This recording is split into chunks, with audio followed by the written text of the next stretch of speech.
Aujourd'hui, donc, je vais essayer de résoudre avec vous l'exercice de physique qui concerne l'avion F-16, pour lequel, en fait, j'ai j'ai envoyé un devoir qui reprend un peu toute la matière qu'on a vue en mécanique à la suite des vacances de Noël. Donc, c'est vraiment un exercice qui est très intéressant, je pense, qui reprend vraiment beaucoup de matière, enfin, en tout cas, de partie de la matière qui a été vue précédemment. Et je pense que c'est également un très bon exercice pour ceux qui veulent réviser cette matière en vue de l'examen de fin d'année.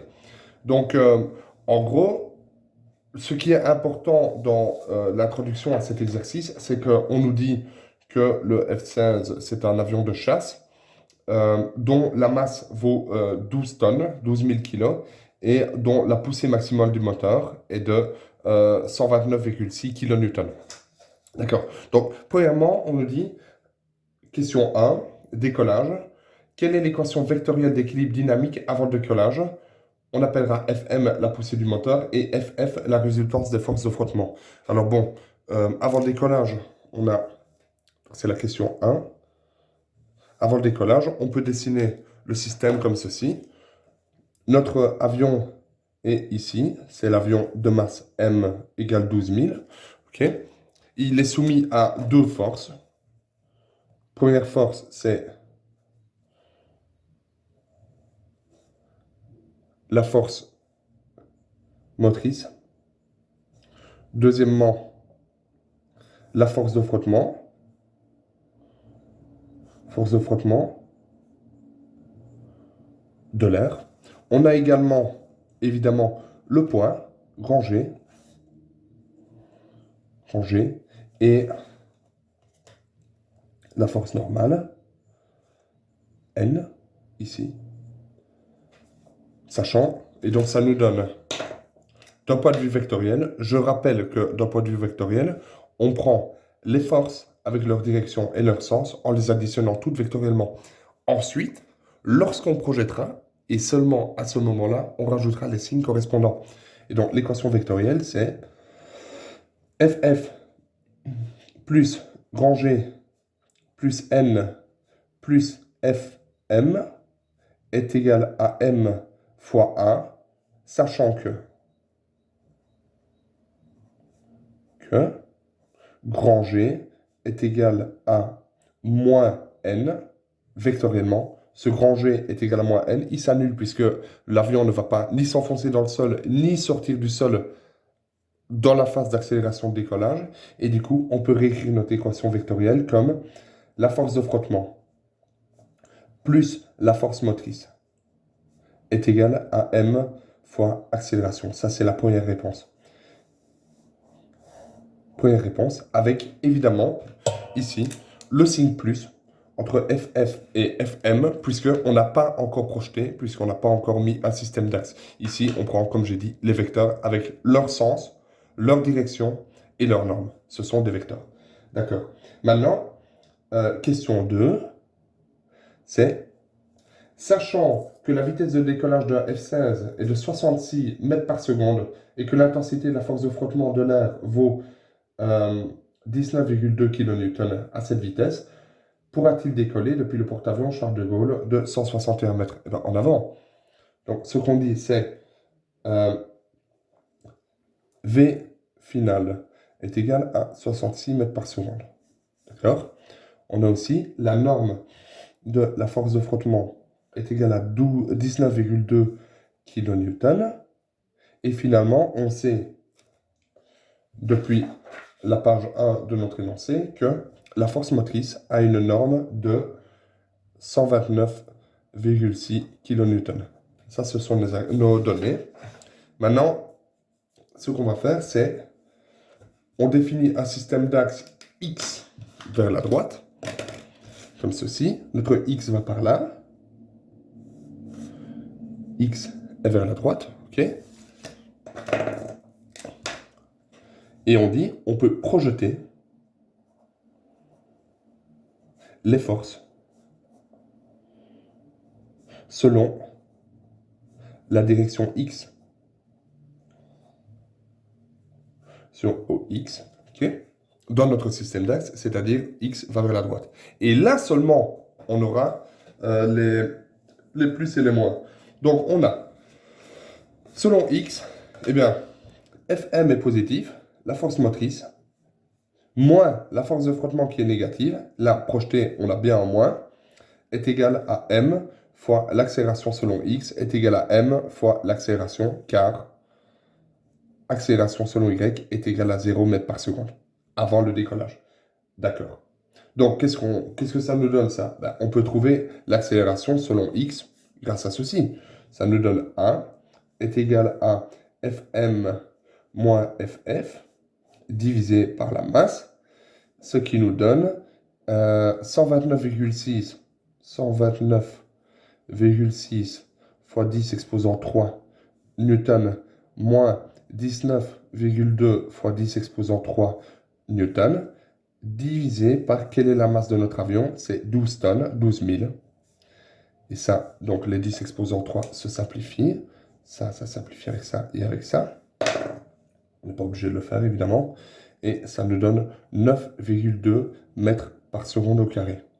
Ça, c'est l'accélération du système avant le décollage. Donc, maintenant qu'on a l'accélération, on va résoudre... Oups. Voilà, c'est mieux comme ça. Maintenant qu'on a l'accélération, on va résoudre notre système cinématique. Calcul cinématique. On a delta x est égal à V0 fois t plus 1 demi fois 1 fois t au carré. La vitesse 0, évidemment, dans l'avion, c'est égal à 0. Ceci se simplifie. Et on a également, et delta V est égal à 1 fois t. D'accord. Sachant que t0 est égal à 0. De ceci, on trouve que le t est égal à delta V fois 1. Pourquoi est-ce qu'on fait ça? Ben parce que on sait que la vitesse finale est égale à 66. Du coup, de cette équation-ci, le t, c'est notre inconnu, le v, on l'a. Et on va pouvoir réinjecter ça là-dedans. Puisque finalement, ce qu'on cherche à trouver au final, c'est le delta x qui est nécessaire à arriver au bout de la piste de décollage. Et donc, on réinjecte ça là. Ça nous donne delta x est égal à 1 demi fois l'accélération qu'on a, fois t au carré. Le t est égal à delta v sur 1, est égal à delta v sur 1. Le tout au carré est égal à 1 demi fois delta v carré sur 1, puisque les 1 et les 1 carré se simplifient. Et ça, c'est égal à 0,5 fois delta v au carré, 66 au carré, 66 au carré, divisé par 9,2 est égal à 236 mètres. Le Charles de Gaulle.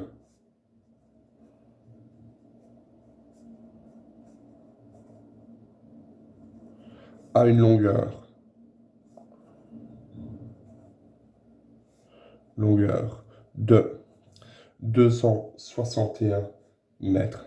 D'où OK. Réponse 2, OK. Très bien. Eh bien, passons à la réponse 3.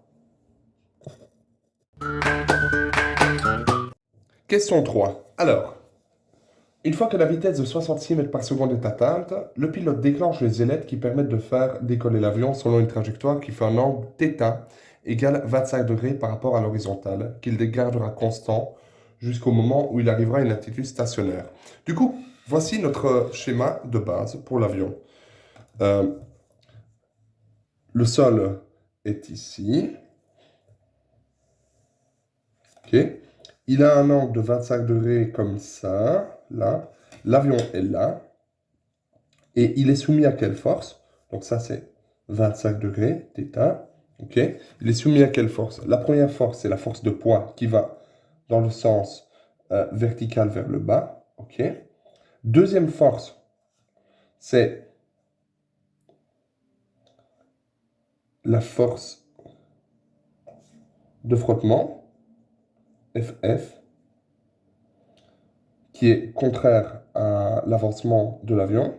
Et puis, dernière force, c'est notre force motrice qui doit obligatoirement être vers le haut avec un angle, disons, alpha, force motrice avec un angle alpha qui permet de garder cet angle de 25 degrés. Alors, d'un point de vue tout à fait logique, en effet, les forces motrices sont un peu vers le haut, mais surtout, d'habitude, dans la vraie vie, ce qui se passe, c'est que on a une force de frottement qui va vers l'arrière et on a aussi une force de poussée vers le haut qui s'appelle le drag, mais que je n'ai pas pris en compte ici puisque ça ne fait pas partie de la matière. Mais donc, vu qu'on n'a que 3 forces ici, on est obligé d'avoir notre force motrice qui est vers le haut de manière à contrebalancer le poids qui va vers le bas. Donc, qu'est-ce qu'on fait? Premièrement, on place notre système d'axe. Plaçons un système d'axe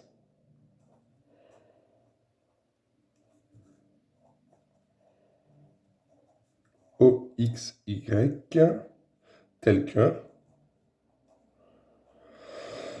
OX va dans le sens du mouvement et la direction du mouvement et OY est perpendiculaire vers le haut. Ok? Alors, qu'est-ce que ça nous donne ça? OX est comme ceci. Là, X. Et OY est comme ça. OY. OX, OY. Et donc, l'équation dynamique des forces est, deux points, la somme des forces sur le corps est égale à M1. Donc, somme des forces extérieures est égale à M fois l'accélération. Qu'est-ce qu'on a comme force? G, FF, FM. G plus FF plus Fm est égal à M fois A. OK? Qu'on va pouvoir projeter. Nous projetons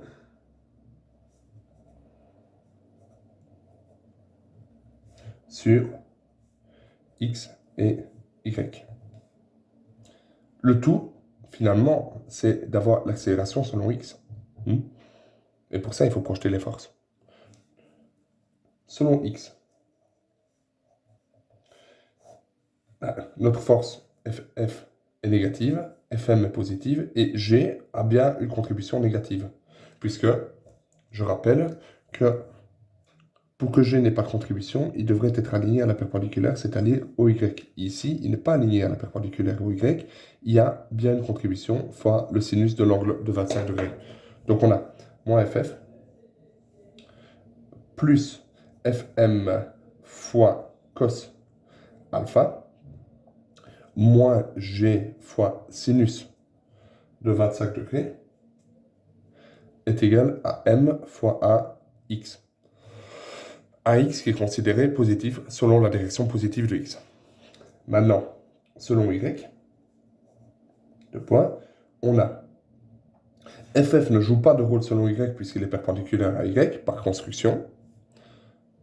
G est négatif selon Y, donc on a moins G fois cosinus de 25 degrés plus Fm fois A, c'est le sinus de alpha, plus Fm fois sinus de alpha est égal à M fois AY.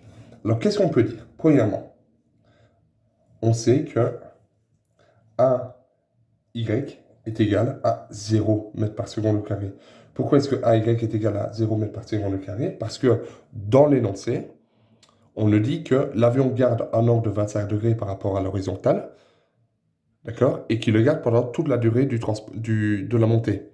Du coup, si l'angle est de 25 degrés, obligatoirement AY est égal à 0, d'accord? Ce qui veut dire également que l'accélération totale du système est égale à l'accélération selon X. Qu'est-ce qu'on a d'autre? Ben, rien, mais cette équation-ci peut nous apporter un élément sur celle-ci, l'équilibre selon y, puisque ça, c'est égal à 0.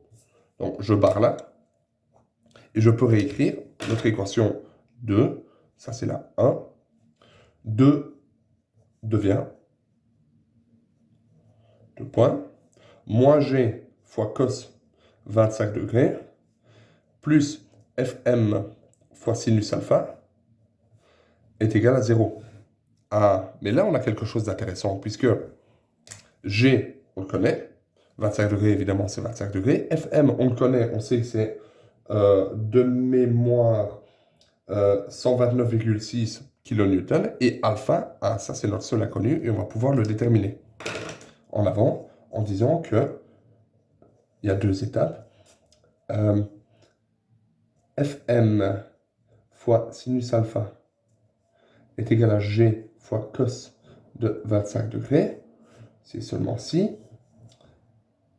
alpha est égal à arc sinus de G fois cos 25 degrés divisé par Fm.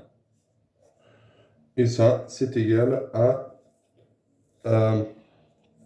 G, c'est 120 000 newtons, puisque l'avion pèse 12 tonnes, fois cos 25, que je n'ai pas envie de calculer, divisé par, oups, j'ai oublié le arc sinus.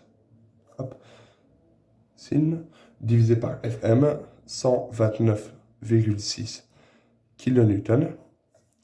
Et ça nous donne 57,05 degrés.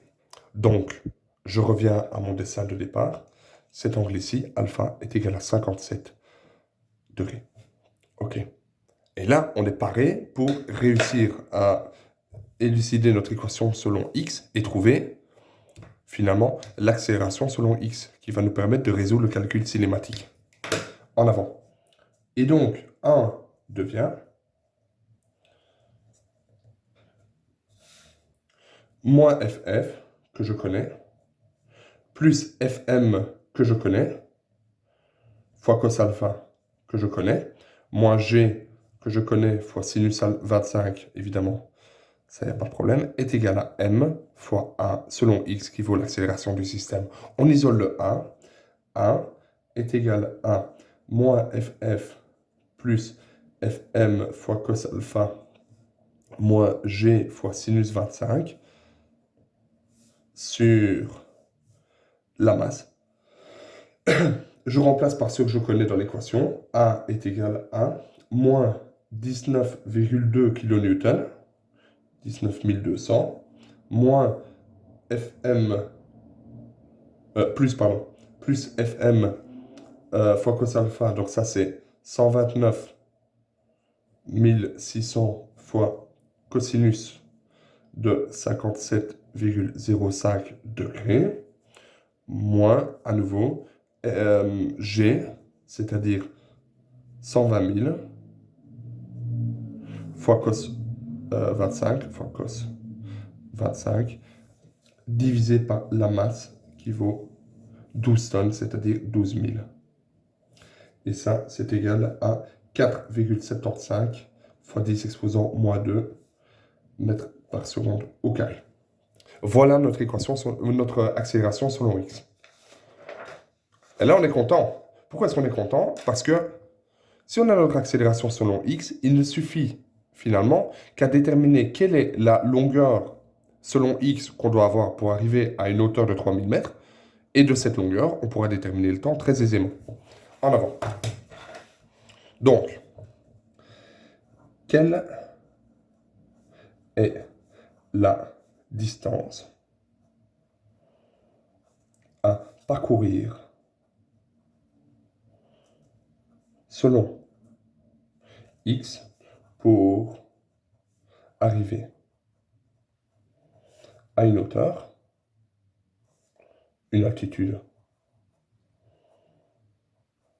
de 3000 mètres. Point d'interrogation. Alors, beaucoup ici l'avaient réussi. Mais en fait, il s'agit d'un simple calcul de trigonométrie qui dit que, hop, on a un triangle avec un triangle rectangle avec un angle ici de 25 degrés. Ça, c'est l'angle θ. Et on veut avoir ici 3000 mètres. Et donc, évidemment, quelle est la longueur selon x ici? Ça, c'est y. Donc, on utilisera après. Eh bien, x est égal à 3000 divisé par sinus de θ est égal à 3000 divisé par sinus de 25 degrés, c'est égal à 7098 mètres. Ok, et finalement maintenant, on peut faire notre calcul de cinématique. Enfin, calcul de cinématique qui nous dit que delta x est égal à V0 fois t plus 1 demi fois 1 fois t au carré. Là, on nous demande le temps. Avec delta x, on vient de le calculer, c'est hop, 7098 mètres. V0, 66 mètres par seconde, ça on le sait. T, notre inconnu. Et 1 vaut 4,75 fois 10 exposant moins 2 mètres par seconde au carré. Et delta t, à nouveau, c'est notre inconnu. On remplace dans l'équation. Et ça nous donne, c'est seulement ci, 1 demi fois 4,75 fois 10 moins 2 fois t carré, plus 66 fois t, moins 7098 est égal à 0. Delta égale b carré, 66 au carré, moins 4 fois 1 demi fois 4,75 fois 10 moins 2. B carré moins 4ac fois moins 7098. Et ça, c'est égal à 5030,31. Et finalement, T1, T2, c'est égal à moins 66, plus ou moins racine de 5030,31 sur 2a. Et ça, c'est 4,75 fois 10 moins 2, ou bien 2 fois 1 demi fois 4,75 10 moins 2 pour être sûr. Et ça, c'est 103,67 secondes, ou bien moins 2882 secondes. Ce résultat est aberrant. Et donc, on a bien un temps t est égal à 103,67 secondes. Et voilà pour la question 3. Passons maintenant à la question 4. Quelle sera la distance entre la projection de la position de cet avion au sol et la base à ce moment? En réalité, ce qu'on nous demande, c'est la distance y ici, qu'on peut trouver très facilement par un calcul de trigonométrie. Il dit que 5y est égal à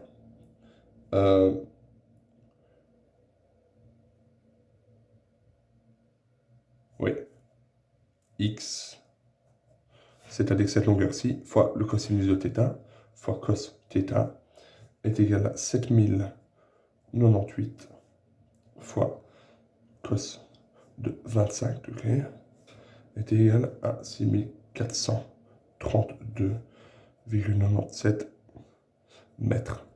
Et finalement, question 6. Attendez. Et oui. 4. Question 5. On nous dit, la pression entre la troposphère, c'est-à-dire l'altitude où nous vivons, et le début de la stratosphère, c'est-à-dire à 12 km d'altitude, diminue de plus ou moins 1000 hectopascales à 100 hectopascales, respectivement. Il y a évidemment des conséquences importantes sur les forces de frottement de l'air que nous pouvons modéliser en fonction de l'altitude h exprimée en mètres comme la force de frottement n'est plus égale à une constante, mais elle est égale à 20 000 moins 1,5 fois h.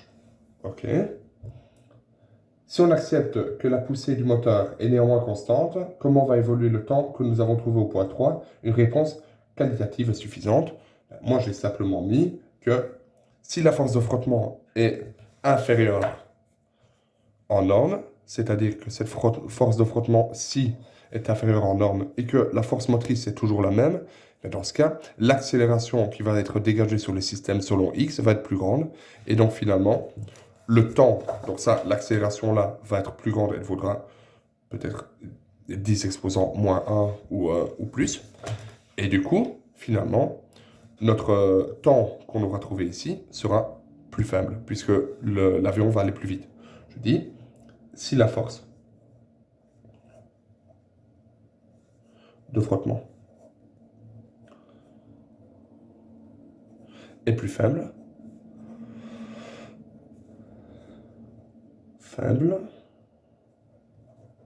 l'accélération selon X sera plus grande,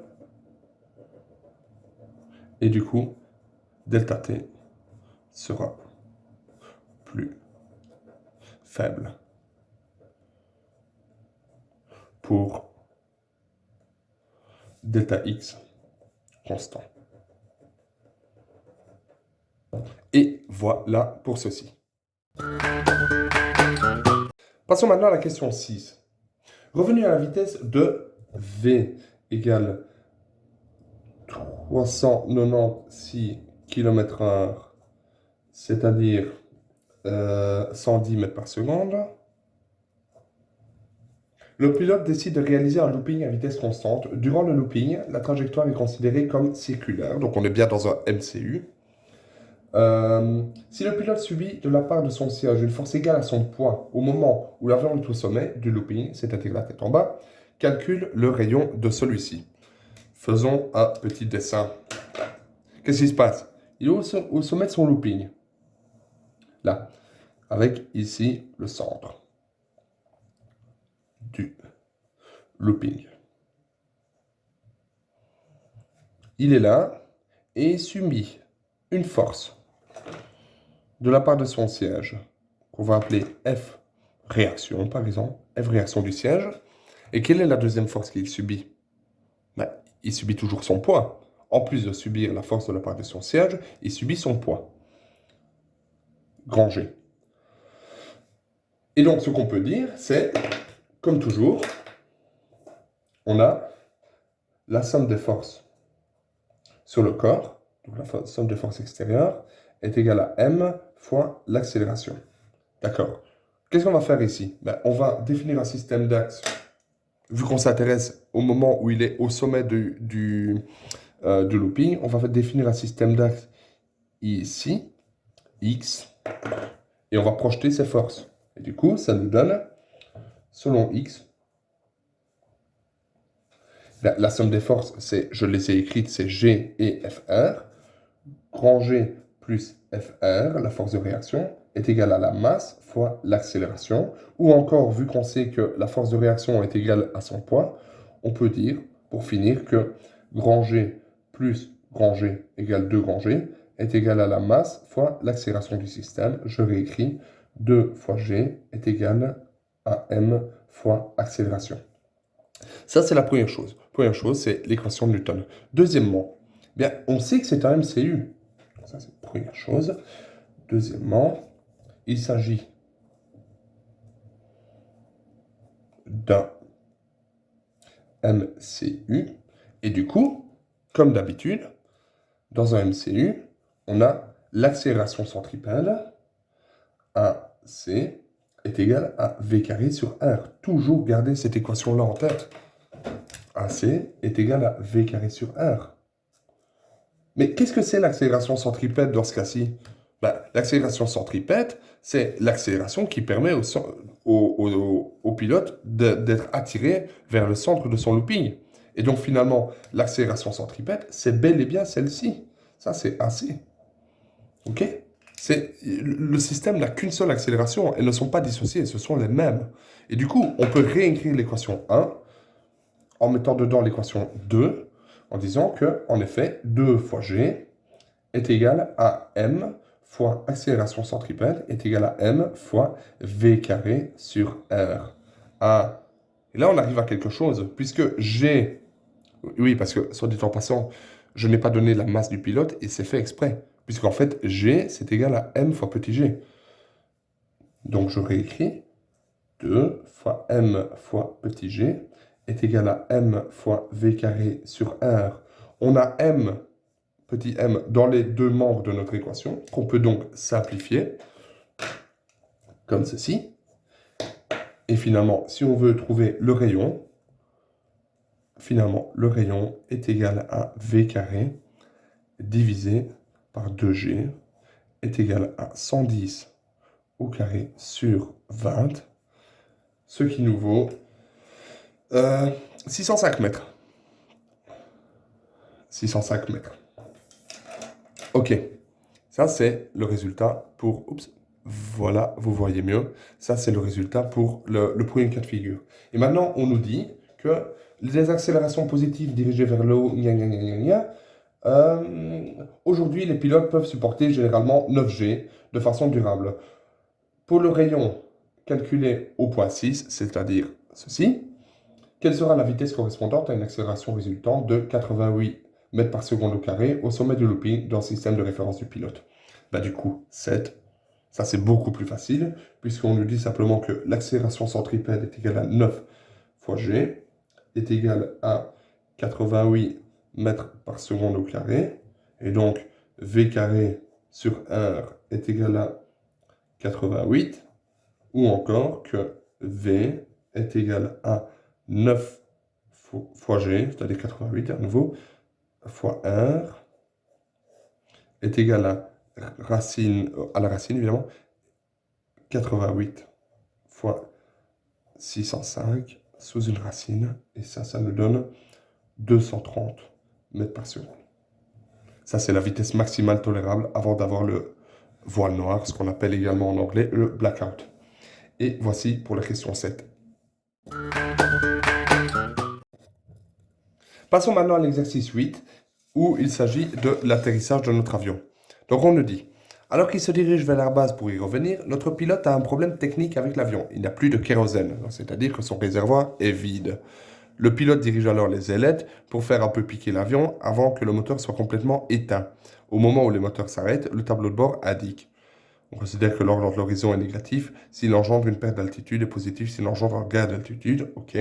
L'angle avec l'horizon vaut moins 10 degrés. Altitude 2500 mètres, direction la base, niveau fuel bas et norme de la vitesse 123,61 mètres par seconde. Et du coup, on nous dit, miraculeusement, l'avion finit sa chute. Quelle est la distance entre la projection au sol de l'avion au moment où la chute commence et la base? Bien, en avant. On fait un dessin. Au moment où la chute commence, c'est notre avion a une vitesse avec un angle négatif de 10 degrés, comme ceci, et il a une hauteur de 2500 mètres initial, comme ceci. 2500. Je définis mon système d'axe pour commencer en disant que Y va vers le bas et que X va vers la droite.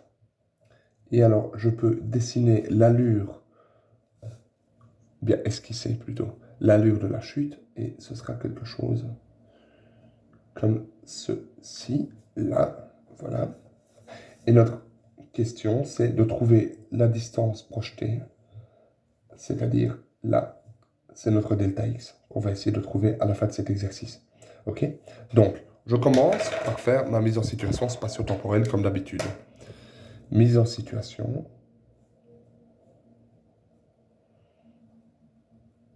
Spatio-temporelle qui est donnée par 3 éléments. Le premier, c'est x va vers la droite. Y va vers le bas. Ça, c'est la première chose. Deuxièmement, en conséquence, le signe de G est positif. Et ensuite, la position initiale du mobile.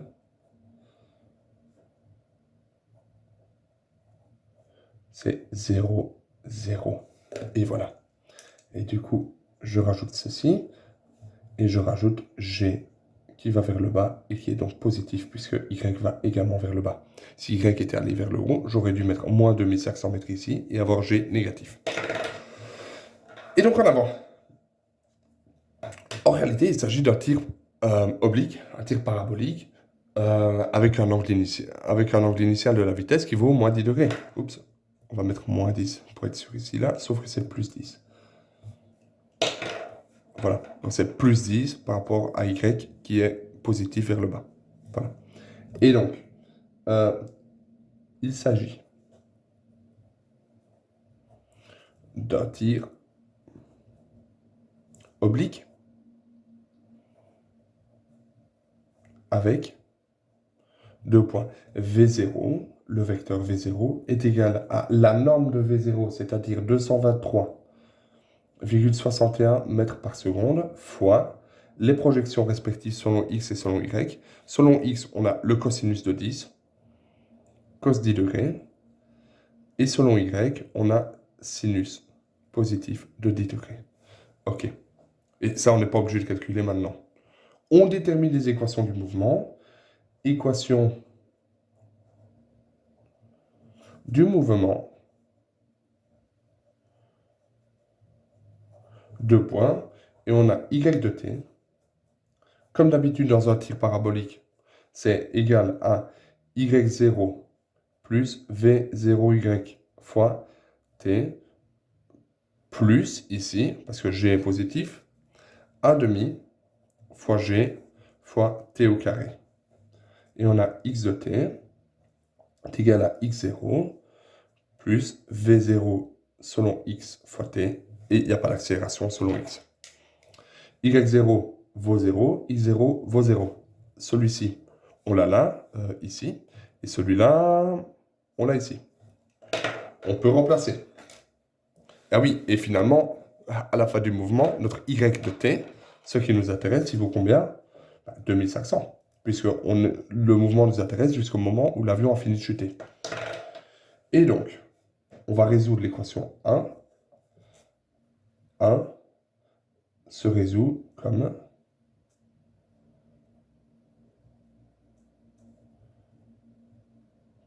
2 points. 2500 est égal à Y0, c'est toujours 0.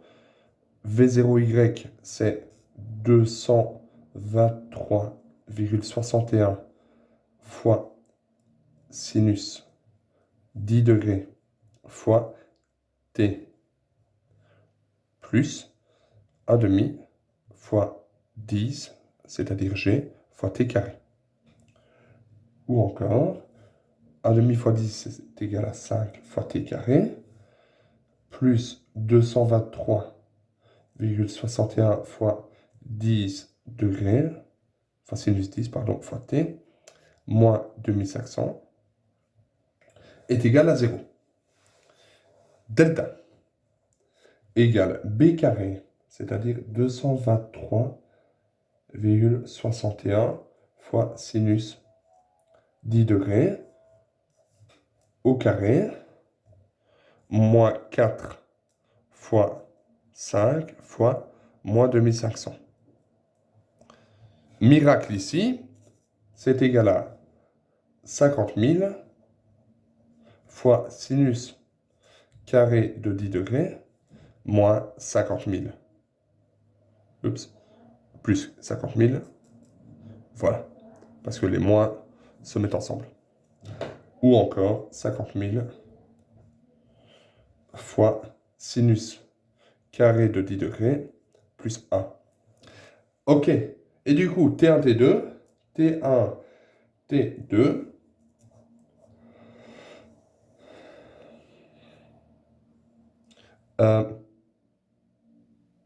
Moins B plus ou moins racine de delta sur 2A.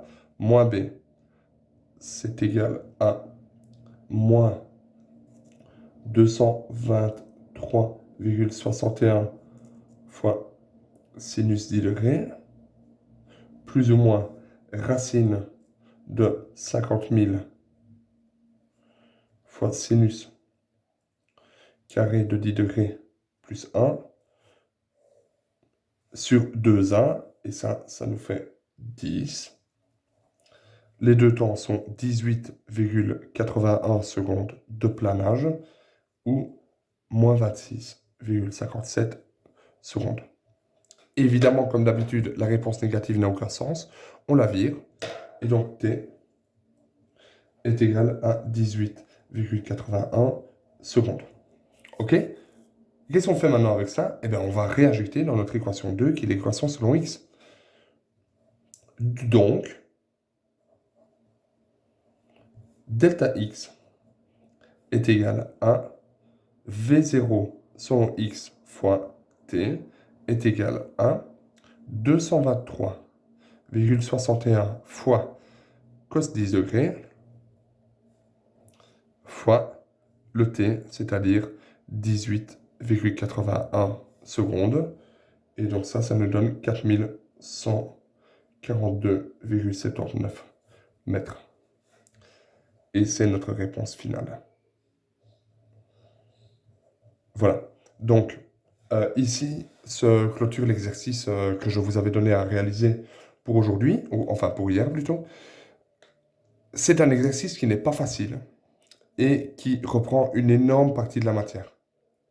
Donc, ce que je vous demande de faire, c'est essayer de bien comprendre la solution que je vous ai donnée et essayer de le refaire par vous-même, éventuellement en vous aidant de temps en temps avec le correctif. Il est vraiment crucial que vous sachiez faire ça, puisque ça fait vraiment partie de la matière que je vous demanderai à l'examen. Et d'ailleurs, comme vous l'avez vu, c'est également la matière des interrogations. Donc voilà, j'espère que vous avez pris du plaisir à un peu résoudre ce problème qui est quand même une mise en situation réelle. Et n'hésitez pas à revenir vers moi pour toute question. Bonne journée, prenez soin de vous.